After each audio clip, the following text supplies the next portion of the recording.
نحمده ونستعينه ونستغفره ونؤمن به ونتوكل عليه ونعوذ بالله من شرور أنفسنا ومن سيئات أعمالنا من يهده الله فلا مضل له ومن يضلله فلن تجد له وليا مرشدا। পশ্চিম মুসলিমাবাদ জেলানীনগর যুব সমাজ মাহফিলের সভাপতিত্ব করছেন আব্দুল কাদের জিলানী রাহিমাহুল্লাহ তাআলা জামে মসজিদের সম্মানিত ইমাম ও খতিব হাফিজ মাওলানা মুহাম্মদ সরওয়ার কামাল আজিজি সাহেব হাফিজাহুল্লাহ। আমি সকলের প্রতি শ্রেণী মোতাবেক শ্রদ্ধা, ভালোবাসা ও স্নেহ জ্ঞাপন করছি। আসুন আমরা সকলে রব্বে কারীমের দরবারে এই আজিম ও শান মাহফিলে আসার জন্য এবং রজব মাসের চাঁদে একটি ভালো কাজ করার জন্য রব্বে কারীমের দরবারে সিজদায় অবনত হয়ে বিনয়ের সাথে শুকরিয়া আদায় করছি, পড়ছি আলহামদুলিল্লাহ। হাবিবে কিবরিয়া ছিলেন উম্মতের বারী।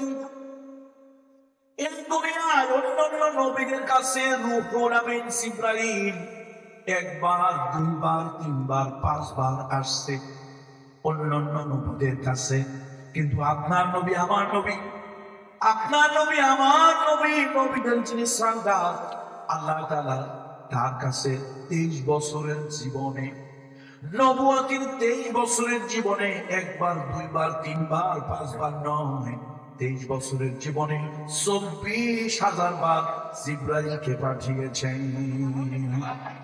কম করে হলে কতবার? এটা তো সর্বোচ্চ সংখ্যা 24। তোমার নেতাকে দাঁড় দিলে তোমার রক্তে আগুন চলে যায়, তোমার দল নিয়ে মন্তব্য করলে তোমার শরীরের ভিতরে শিহরণ জাগে, তুমি উত্তেজিত হও। তোমার হাবিবে কিবরিয়া রাহমাতুল লিল আলামিন তো জাহানের সরদার তাকে নিয়ে বাজে মন্তব্য করলে তোমার কলিজা আগুন জ্বলে না, তোমার অনুভূতিতে আগুন সৃষ্টি হয় না। তুমি হচ্ছে একটা বিপন্ন তোরে কে বলছে নবীজির পরিচয় দেওয়ার জন্য? তোর জন্য অনেক কেউ আছে। মুহাম্মদ রাসূলুল্লাহ সাল্লাল্লাহু আলাইহি ওয়াসাল্লামের জন্য তোর মতো কপাল পড়া কত বাগান নয়। হাবিবে কিবরিয়া মুহাম্মদ রাসূলুল্লাহকে জিবরাইল ডেকেছে। নবীজির ধারণা এই গফুরাতে আমাকে ডেকে উঠালো, হয়তো আমার উম্মতের জন্য কোন দুঃসংবাদ। জিবরাইল, তুমি তো আমাকে এইভাবে কখনো উঠাও না, তুমি যে আমার উঠাইলা কামটা কি? ইয়া রাসূলুল্লাহ, অস্থির হবেন না, তোর উম্মতের জন্য কোনো দুঃসংবাদ নয়, বরং একটা সৌভাগ্য, সুসংবাদ। আল্লাহ তাআলা আমাকে পাঠিয়েছেন, আপনি আরশে আজিমের মেহমান হবেন। আল্লাহ তাআলা তার পুত্র আপনাকে দেখাবেন নিদর্শনগুলি। আল্লাহ তাআলা সৃষ্টির পরতে নানান ধরনের নিদর্শন, সেগুলি আল্লাহ তাআলা আজকে আপনাকে দেখাবেন। একটা অলৌকিক মুজিজা আজকে ঘটবে। ইয়া রাসূলুল্লাহ, আপনি তৈরি হন। ইয়া রাসূলুল্লাহ, আপনি তৈরি হন। নবীজি উঠলেন, এতক্ষণ পেরেশান হয়ে গিয়েছিলেন। এই গভীর রাতে জিবরাইল আমাকে ডেকে উঠালো, না জানি আমার উম্মতের জন্য কোনো দুঃসংবাদ আছে। আলহামদুলিল্লাহ, নবী খুশি হলেন, উম্মতের জন্য কোনো দুঃসংবাদ নেই। আল্লাহ নবী সশরীরে মেরাজে গেলেন, উম্মতের জন্য হাদিয়া নিয়ে আসলেন সালাত। উম্মত যদি আল্লাহকে হাজির নাজির জেনে আনতা আবুদাল্লাহ কাআন্নাকা তারাহু, আনতা আবুদাল্লাহ কাআন্নাকা তারাহু ফাইন লাম তাকুন তারাহু ফাইন্নাহু ইয়ারাক।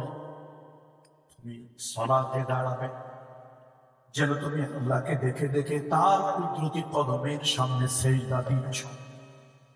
যদি তোমার অনুভূতি এরকম হয়, যদি তোমার মানসিকতা এরকম হয়, কই আমি তো আল্লাহকে দেখি না, চাই না, আমার ছাড়া কিছুই পাই না, তাহলে তুমি এই চিন্তা করো, এই কল্পনা করো, আমি যদিও আল্লাহকে দেখি না, দেখার চোখ আমার হয় নাই, আমার আল্লাহ তাআলা আমার সামনে তিনি আমাকে দেখছেন।